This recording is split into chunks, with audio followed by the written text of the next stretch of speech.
What up, guys? Welcome back to the channel. Not showing my face today because I just don't feel like showing my face to the internet today. Not because I look particularly disgusting, it's just one of those days. Anyway, I'm doing something right now that is giving a lot of people anxiety. I'm opening my electric bill. So some of you might know that I actually have solar on my house. So why do I have an electric bill? Because it's a grid-tied system for the moment. I do have a battery backup. It isn't adequate to cover all of my needs, so occasionally I do have to buy electricity from the grid. So why is this important? This has been a really long, hot summer here in San Diego where I live, and I have run my air conditioner continuously all month long.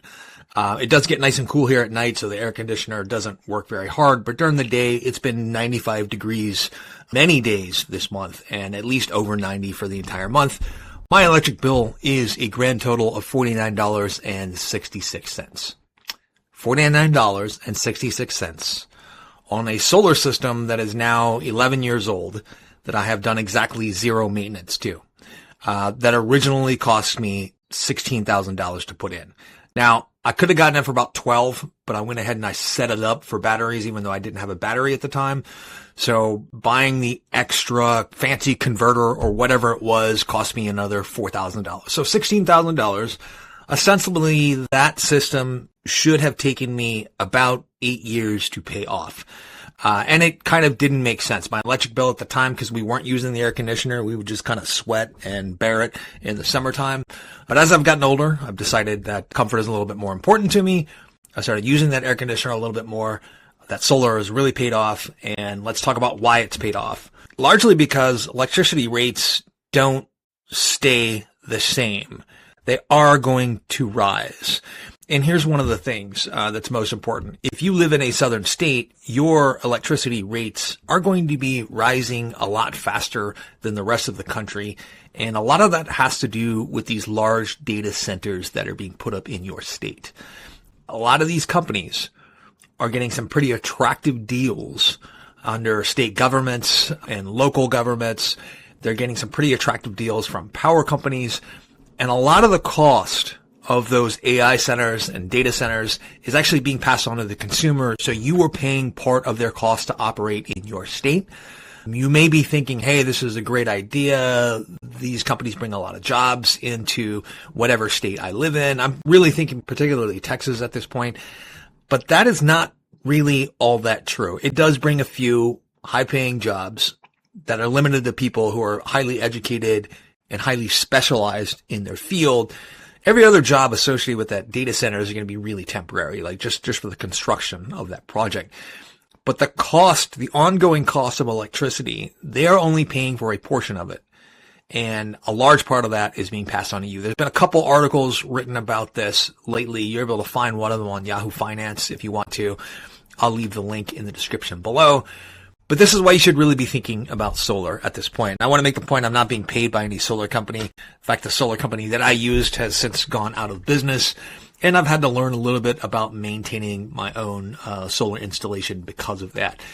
The largest cost of your solar installation isn't the panels and it isn't the electronics. It's actually the labor. So making sure that your roof is solid, installing all of those brackets, making sure all of those brackets are waterproof. If you're able to do the work yourself, meaning putting those brackets on the roof, you feel safe enough doing it, like you're not going to fall off the roof and break your neck or something like that, or end up paralyzed, that's a great way to save money. Solar systems are also a lot simpler to build yourself. I have a secondary solar system that I use to power a shed. All of my tools and all that stuff are charged in there. It's really simple and easy to maintain. But what I'm saying is that I have no electricity cost. In the past, if I had run my air conditioning for 24/7 for an entire month, my electric bill probably would have been closer to $500 a month. In this case, because of when we were generating power, when we were using the most power, and of course at nighttime it cools down here, so I'm not using as much power during the peak usage hours. I'm able to use battery power in that case. My electric bill is only $49 a month, and I only have I think a 4 kilowatt system. So it's not even a particularly large system. It was designed to be about 120% of our needs 11 years ago. With teenagers, of course, you are going to need more than you anticipate. They use a lot of power, whether with all of the devices that they're charging now and everything, they just use a lot of power. Appliances, air conditioning, refrigerators, everything else that runs off electricity in your house is a lot cheaper to run than it was 10, 15 years ago. They've just gotten more efficient. Solar power simply makes a lot of sense. The reason you don't believe that it makes a lot of sense, the reason that many people don't believe that it makes a lot of sense, is that you have absolutely been bombarded by propaganda from fossil fuel companies now for the last 20 or 30 years when it comes to electricity, when it comes to solar power. You've absolutely been bombarded making these arguments that seem logical on the surface, but when you look at the performance of solar over time, the cost savings over time, you end up saving quite a bit of money. Like I said, I spent $16,000 on my system 11 years ago. My electricity bill this month would have been $500 or so. My electricity bill in the wintertime would still be close to $200 a month, even though I'm generating less power in those months. I tend to have about $25 to $40 a month in electricity expenses in the wintertime when I'm generating less power because I'm getting less sunlight. And in July, August, September, I'm going to have an electric bill of about $50 a month because that is what's not covered by, by the power generated by my solar panels.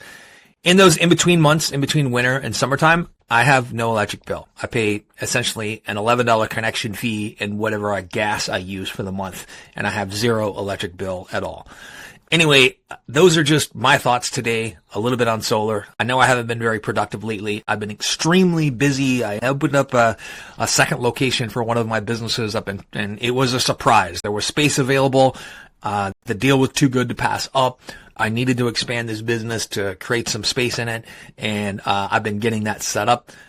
Back on the horse now, going to be making a few more videos. Anyway, thank you for listening today. Whatever images you saw on this video are just AI generated and have nothing to do with the actual content. Anyway, thank you very much. Have a nice day.